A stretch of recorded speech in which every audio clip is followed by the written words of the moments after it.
领养2只小珍珠鸟，母鸟带到这么大，大家猜一下，现在手养它会不会比较亲人呢？从目前它的这个状态来看的话，是比较怕人的，警惕性特别高。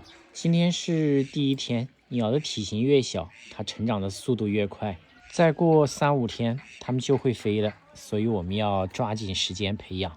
今天是手养的第2天，昨天给它们喂的小米，今天给它们喂鹦鹉奶粉。可能它们都不知道食物是什么味道，一下就吃饱了。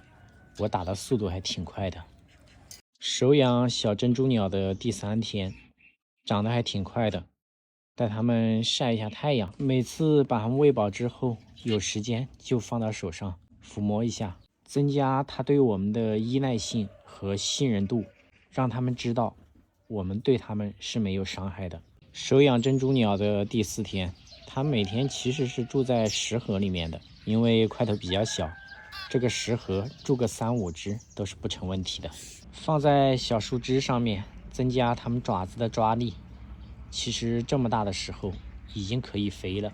目前它们整体成长的比例不会太大了，羽毛、尾巴差不多就这样了，再长也长不到多少了，因为它们本来块头就特别小，长得丑萌丑萌的。看一下每天给它们喂的多饱，现在可能已经把我的手当鸟窝了。每天吃饱之后就会花个10几20分钟，让它们躺在手上休息一会儿。领养珍珠鸟的第5天，有没有觉得它们俩已经变成了小胖子了？别的就不说了啊，看在我把你们养的这么胖的份上，你们应该是比较亲人的。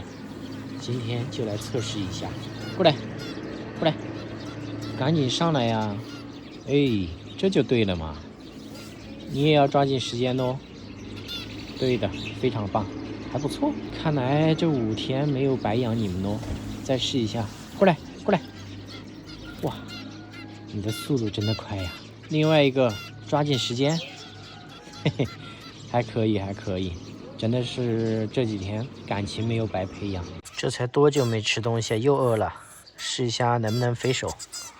过来，过来，过来，过来，过来。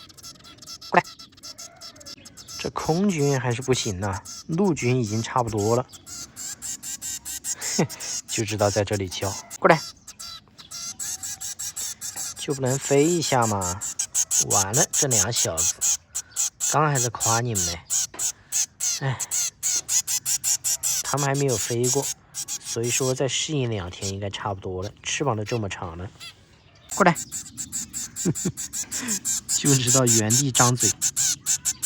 过来，哎呦，有进步，但是掉到地上去的。过来，温水泡的小米加鹦鹉奶粉，